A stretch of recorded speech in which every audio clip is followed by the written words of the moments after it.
Hoje, a gente vai mergulhar em um tema fascinante: a mecânica por trás da engenharia social. O que uma história aparentemente boba sobre inteligência artificial pode revelar sobre estratégias de poder que existem há séculos? Bom, é o que vamos descobrir. Para começar, vamos pegar uma história bem recente que rolou na internet. À primeira vista, parece que é só sobre tecnologia, mas as raízes disso são muito mais antigas.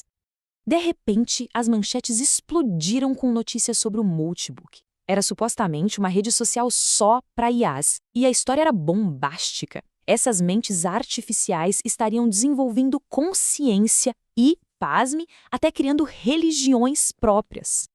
Pois é, essa narrativa sensacionalista não demorou muito para desmoronar. A verdade é que tudo não passava de uma manipulação muito bem planejada, feita para enganar. A premissa em si já era incrível, né?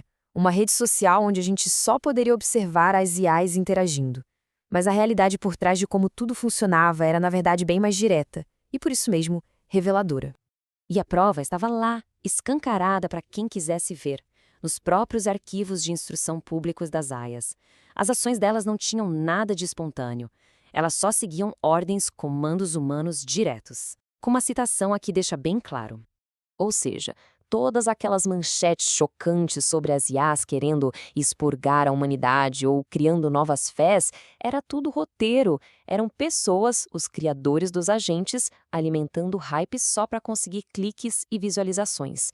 Uma farsa completa. E é aqui que a história fica interessante. Por que tanta gente acreditou? Essa pergunta nos tira do mundo da tecnologia e nos leva direto para uma estratégia política que existe há séculos. O que a gente viu com o Multibook não é nenhuma novidade. Na verdade, é um exemplo perfeito, em miniatura, de uma ferramenta de poder usada desde sempre: a fraude. Olha só, o filósofo Aristóteles, lá na Grécia Antiga, já tinha sacado isso. Ele observou que para mudar um sistema de governo, existem basicamente dois caminhos. Ou você usa a violência aberta, a força, ou você usa o engano, a fraude. E a estratégia da fraude é sutil. Primeiro, o consentimento é fabricado. As pessoas são levadas a aceitar uma mudança sem perceber o que está em jogo. E só depois, quando o controle já está consolidado, é que a sujeição acontece de verdade. E qual o objetivo final dessas jogadas de poder? Bom, as fontes que analisamos apontam que, muitas vezes, a meta é uma forma de controle total. A própria definição de tirania ou, se preferir, totalitarismo.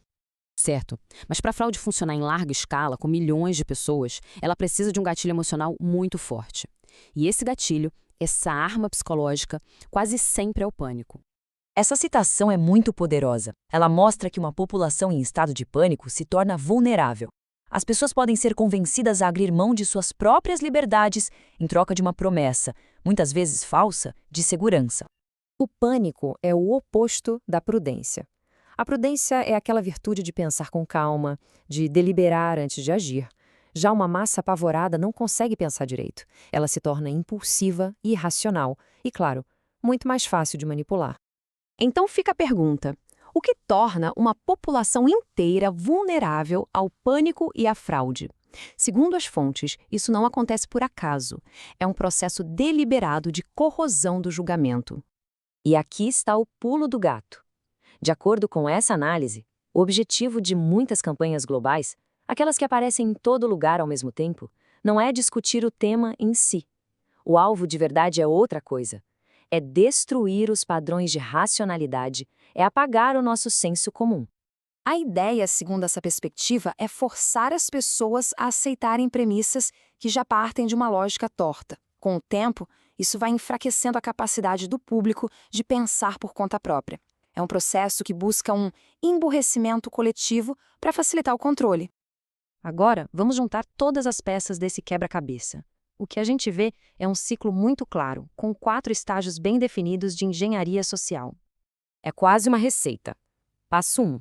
Enfraqueça o julgamento individual, destrua o senso comum.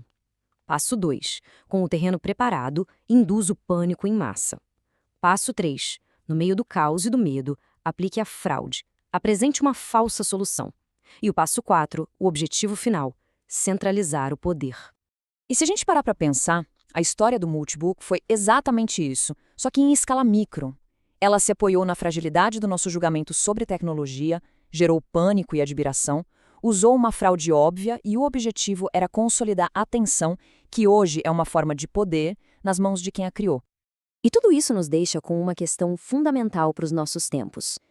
Se esses padrões de manipulação realmente existem e são aplicados, como é possível aprender a enxergá-los? Como manter a própria soberania intelectual num mundo que parece feito de narrativas planejadas?